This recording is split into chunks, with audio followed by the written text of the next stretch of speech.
that the 61 billion, most of it is going to be spent in the United States. So it's great. It's going to create jobs, and it's going to be a big boost for the U.S. economy to make weapons so that more Ukrainians can be annihilated. But hey, it's going to be good for the U.S.'s GDP.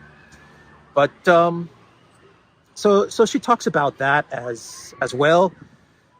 But the interesting part of Nuland's statement, she's also very confident. By the way, she's very confident that the House is going to pass the 61 billion. That's actually what she told Amanpour as well in the interview with CNN. She said that she's very confident that the House is going to pass the 61 billion. So maybe she knows something that all of us don't know. But I've been saying for a while now that money is going to be given to Project Ukraine. I don't know if it's going to be the 61 billion, but something will be given to Project Ukraine. But the interesting part about this CSIS interview with Nuland is where she talks a lot about 2024 and what is in store for Russia and how this war is going to be fought in 2024. And she actually uses the words nasty surprises. She said that Russia is going to get some nasty surprises, echoing what she said when she was in Kiev, where she said that Putin or Russia, they're going to get some surprises in 2024. In this interview, she says that Russia's going to get some nasty surprises. And then she talks a lot. And when I mean a lot, I mean a lot about an asymmetric war on Russia.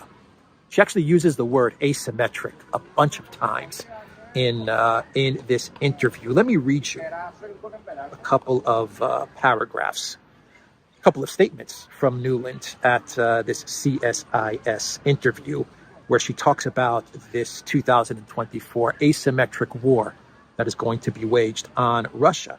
So she was asked by the person interviewing her about the 61 billion and just the general state of the conflict in Ukraine. And Nuland said, and as I said in Kiev 3 weeks ago, this supplemental funding will ensure Putin faces some nasty surprises on the battlefield this year.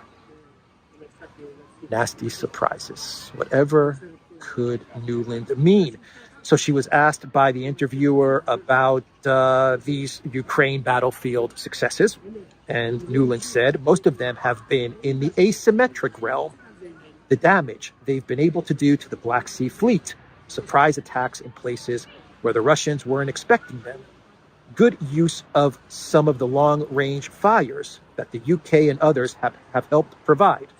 So the question, I think, is whether you know, with increased U.S. support, many are saying the war will look like it looked in 2023. I think what she's saying here, the way I read this, is she's saying that the successes in 2023 were the long-range missile strikes that hit Crimea, or the missiles and the drones that hit various ships, the attacks on Belgorod. That's what she means as successes in 2023. And she says that all of these were asymmetric strikes. The Russians would categorize these as terrorist strikes. The missiles into Donetsk, drones and missiles into Donetsk. The Russians would say these were terrorist attacks. Nuland is categorizing these as asymmetric successes. She was asked on the possibility of negotiations. And this is what Nuland said. Well, wars generally end in a negotiation of some kind. But we're not going to pick that moment for Ukraine. Ukraine will make those decisions for itself. It needs to be in a strong position, and Putin needs to see that this will just get worse for him before he will move at all at the table.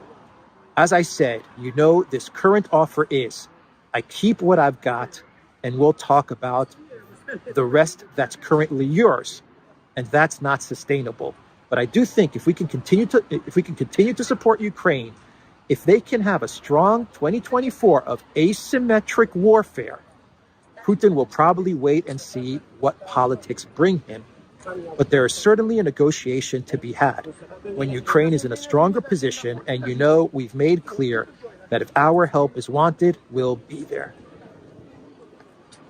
So I believe what she is saying here is that the plan is for this asymmetric warfare in 2024. This conventional war cannot be won. It's almost an admission from Nuland that this conventional war can't be won. She does say that negotiations will happen, so she does say that. But in order to get to a position where the neocons accept negotiations, and this is how I'm reading her statement. Let me know in the comments down below how you read these statements from Nuland. But I think she's saying that in order to get the approval of the neocons for negotiations, a lot of damage has to be done to Russia and to Putin. And this is not going to be damage done to Russia or Putin in a conventional sense, from a conventional war on the battlefield, but this is going to be asymmetric. That's what the plan is for 2024, to wage an asymmetric war against Russia.